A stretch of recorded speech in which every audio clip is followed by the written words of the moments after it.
Welcome back. You are still watching Morning Live on this Monday morning. Now, we cannot deny that the top story this past weekend was Bafana Bafana's important World Cup qualifier win from home against Ethiopia.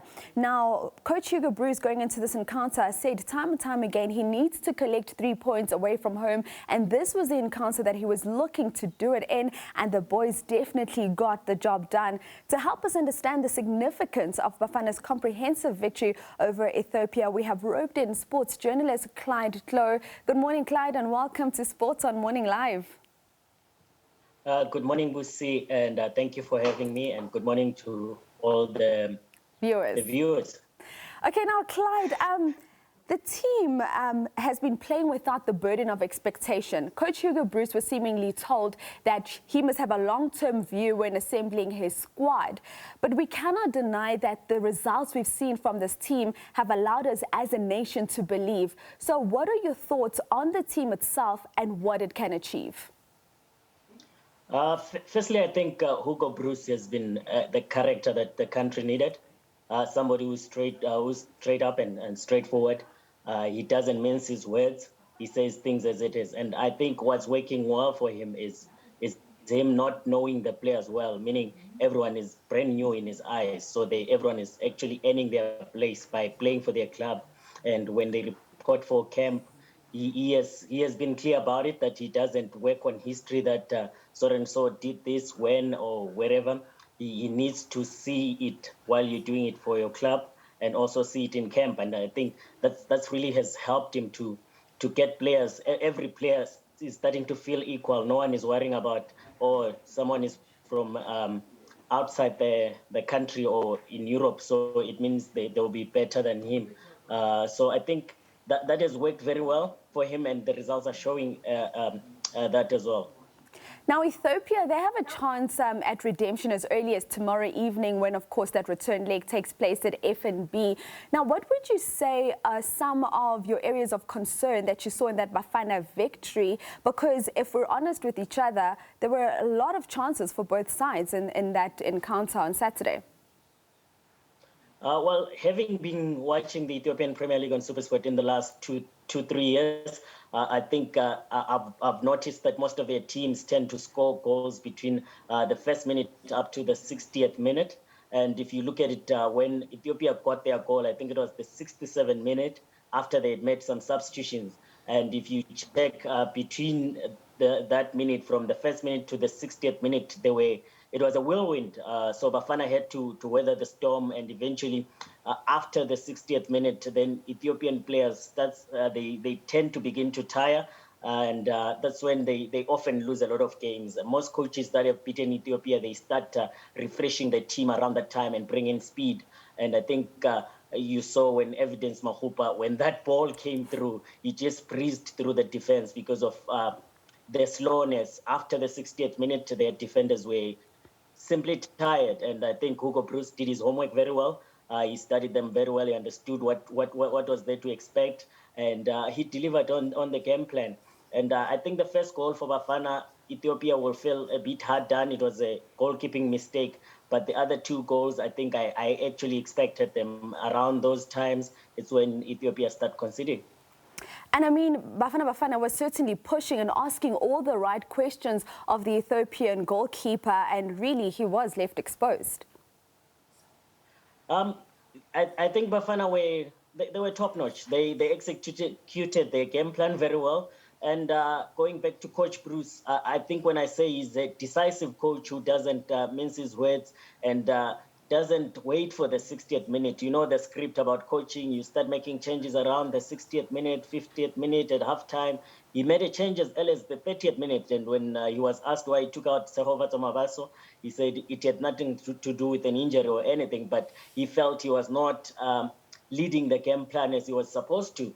And I think that's a decisive coach to me. That's a coach who went there with a plan. And when the plan wasn't working in the first 30 minutes, he said, let me change that plan. And he got a goal in the first half, which meant he went to halftime leading.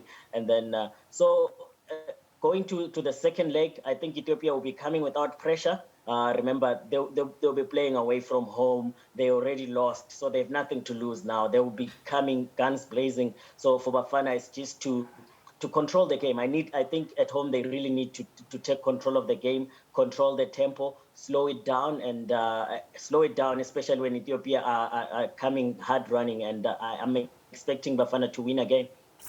And let's just talk about the factor of COVID-19 and not having any supporters in the stands, especially when we were away in Ethiopia, because we know how that can, from a psychological point of view, play a major role in the direction the game takes. I think a full house in Ethiopia would have made things very difficult. They had a few fans on the stands, not as the full house. A full house would have been a bit difficult. But, well, when it comes to our home ground, we know our fans hardly attend Bafana games. And I think Bafana, are used to playing without fans, even when the stadiums were open. So now that if there is that possibility of fans attending the game, if they are vaccinated, it will really be a welcome boost, because I think the team is playing very well.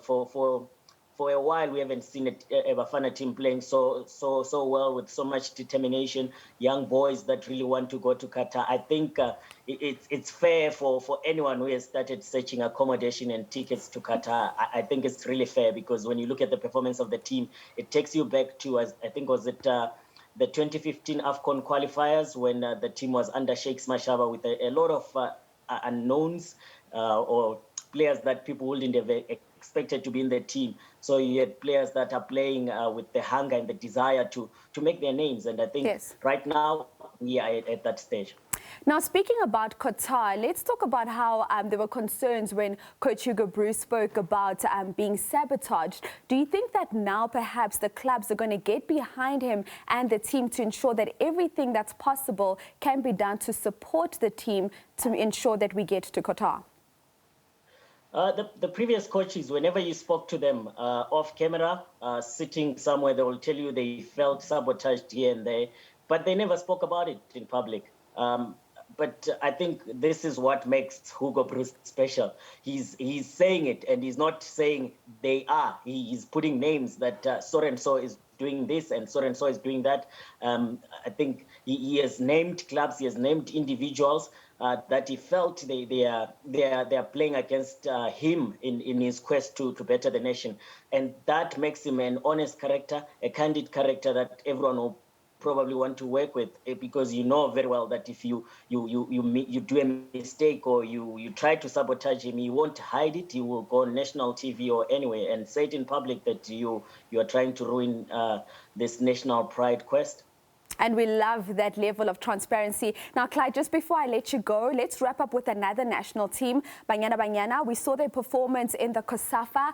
Really not what we expected for them. We at least thought we would see them in the final. It really was for the team to lose, and unfortunately, they just couldn't step up when they needed to the most.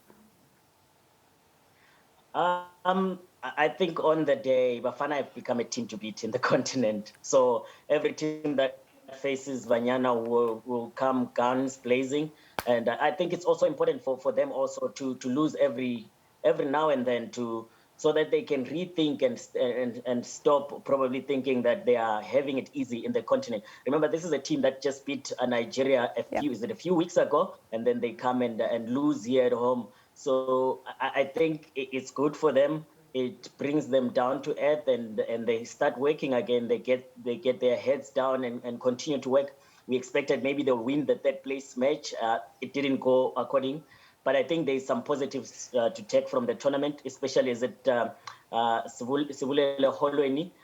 She's been a top scorer in the last 2 COSAFA tournaments, and this is a player that has gone through the ranks. I think when you look at Bafana, they also need to look at how Bafana are doing it.